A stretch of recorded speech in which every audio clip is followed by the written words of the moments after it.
same mind. When we use the word mind, sir,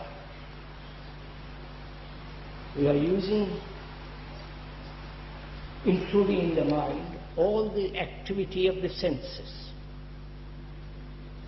all the activities of thought, all the activities of emotions, whether imagined or real, romantic, sentimental, all that. The whole of human activity is the mind.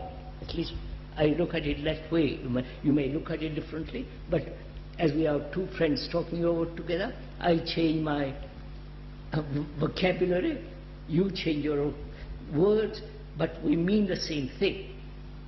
That is, the mind contains, holds all the senses, all the emotions, all the romantic, sentimental attitudes, values, and also the enormous complexity of thought, the memories, the experiences, the hurts, the wounds that one has received from childhood, psychologically, inwardly, and the intention, the motive, the drive, the desires, all that is the mind.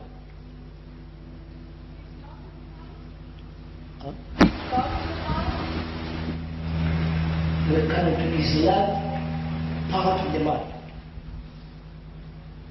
You understand the question? Is love contained in the mind?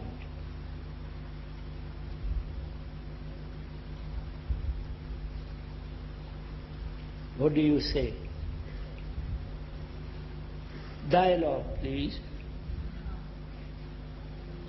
Huh? No?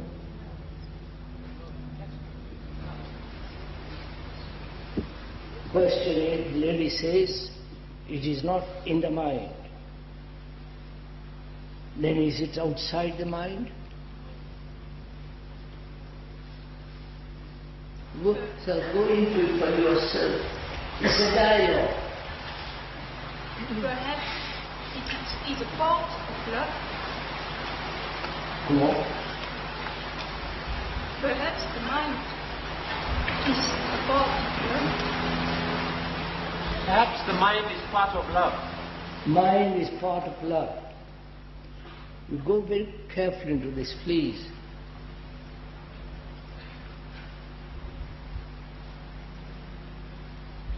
You think it out, so go into dialogue.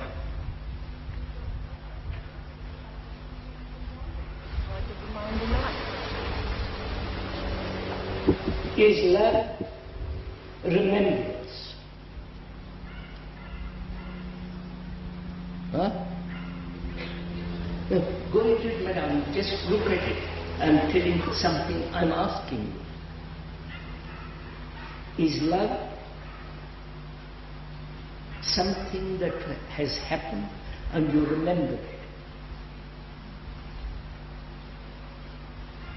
Therefore I'm asking, is love part of remembrance? You've been kind to me, I remember it, and therefore I have affection for you.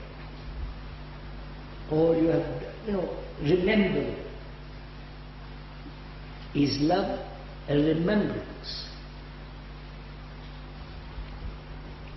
If it is not, is it then within the structure and nature of the mind? This is a very difficult question. Please don't just slip it by. That's why I want to go into this carefully.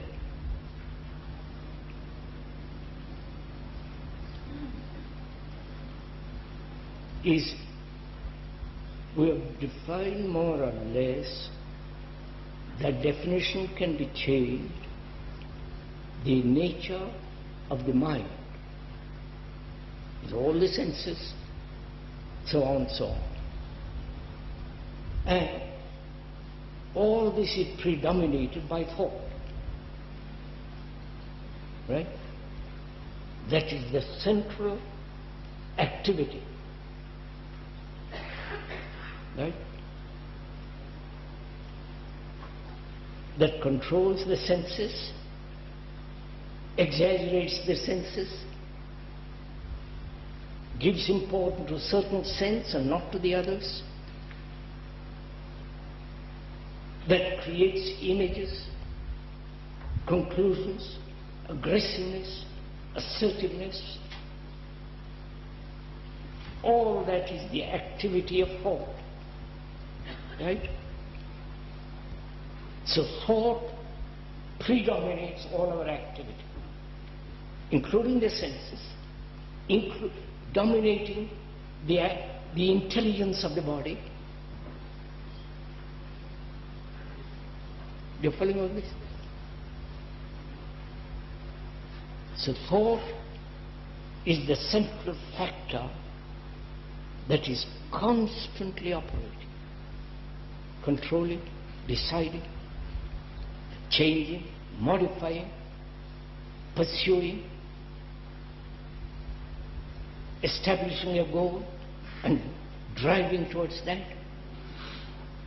And the past, with all its memories and all that is, the whole of that is the activity of the mind, which is thought, right? You're quite sure?